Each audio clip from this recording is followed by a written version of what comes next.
আসসালামু আলাইকুম। কেমন আছেন আপনারা? আশা করি ভালো আছেন। আজকে হচ্ছে আমরা আমাদের সবজির জাংলায় আসছি। এটা আমরা টাঙ্গাইলের মানুষেরা জাংলা বলি, অনেকে মাচা বলে, এক একজন এক একটা বলে। এই জায়গায় হচ্ছে আমাদের এই যে এটা হচ্ছে দেশি লাউ গাছ লাগানো হয়েছে। আর দেশি লাউ গাছের গুঁড়ে আমরা পরিষ্কার করে মানে গোবর এবং সার পানি এগুলা দিতেছি। এই জায়গায় দেখেন, আমরা আপনাদের অঞ্চলে এটার কি বলেন জানি না, কিন্তু আমরা এটা টাঙ্গাইলের মানুষ, আমরা ধন্দুল কিংবা পুরকল এই নামে পরিচিত। এটা খুব আসছে আলহামদুলিল্লাহ, আল্লাহর রহমত। আসলে গ্রামে বাস করলে যে টাটকা সবজি খাওয়া যায়, এইটার জন্য সবচেয়ে ভালো লাগে। দেখেন এই যে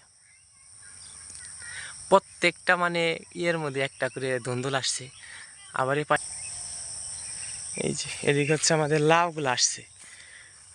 এত ছোট্ট গাছে যেরকমভাবে লাউটা আমি পলি দিয়ে আটকে রাখছি, কারণ এই যে ধন্দুলে কি জানো, ভোমরায় খুব ডিস্টার্ব করে, এর কারণে আটকে রাখছি। আলহামদুলিল্লাহ প্রথম লাউ আসছে গাছে, কিন্তু একেবারে ছোটো, কিন্তু এখনই এসে পড়ছে লাউ।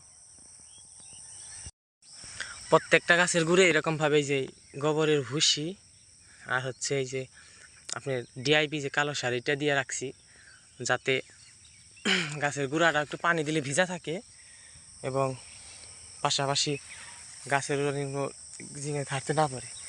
এই যে আমার সেই কলা গাছ, একেবারে অবস্থা খারাপ হয়ে গেছে, একটু পরিষ্কার করা লাগবে আজকে।